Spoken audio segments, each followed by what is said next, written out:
relações trigonométricas no círculo. Tá? E aí, o que é o seno? O seno são segmentos aqui no eixo Y, eixo dos senos. E os cossenos são segmentos aqui no eixo X. Então, por exemplo, se eu desloco desse ponto até o ponto B aqui, eu descrevo um ângulo que eu estou chamando de alfa, ok? Projetando esse ponto aqui no eixo X, eu tenho esse tamanho vermelho, que é o ângulo, que é o cosseno desse ângulo.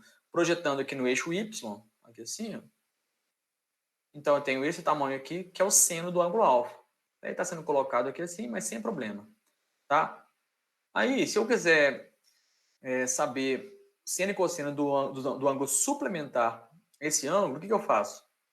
Eu pego 180, que é a volta inteira, né, até aqui, ok? Aqui é o zero. Caminho até aqui e tiro o alfa, ok? Tiro o alfa aqui, ó. Esse tamanho aqui é alfa. Então, o suplementar do alfa é esse pedaço inteiro aqui. Okay? Para que eu estou fazendo isso? Para você entender a relação entre o seno de um ângulo do seu suplementar e o cosseno desse mesmo ângulo com o seu suplementar, ok? Vamos começar com o seno, olha só. Então, o ângulo alfa, ele para aqui nesse ponto, né? O alfa para aqui, e o suplementar dele para aqui.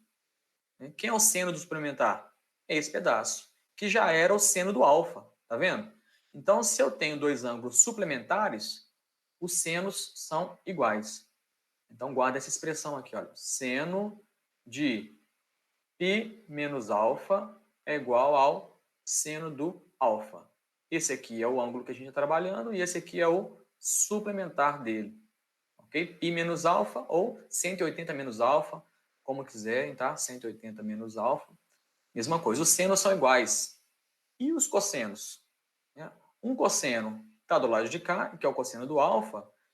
A projeção desse ponto aqui no eixo X vai ser esse segmento. Então, observe que agora eles já não são iguais. Tá? Um está de um lado, o outro está do outro. Os tamanhos são os mesmos. Qual vai ser a diferença?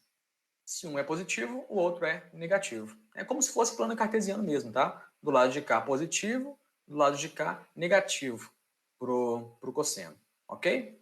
E aí, como fica então a relação para o cosseno? O cosseno de π menos alfa tem que ser igual a menos o cosseno do alfa. Então, os sinais são contrários, tá? E quem quiser pode usar graus também. Tudo bem? Então, guardem isso. Se você quer calcular o seno do 120, você tem que olhar para o suplementar dele. Qual é o suplementar do 120? 180 menos 120, é 60, né? Então, o seno do 120 é igual ao seno do 60 graus. E qual que é o seno dos 60 graus? Raiz de 3 sobre 2. Então, se você quer o seno do 120, tem que ser raiz de 3 sobre 2. Agora, se você quiser o cosseno do 150, por exemplo, cosseno de 150, para quem que você tem que olhar? Para o suplementar do 150, que é 180 menos 150, é o 30, né?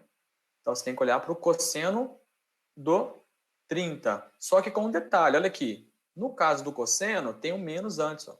Então, aqui é menos, tá?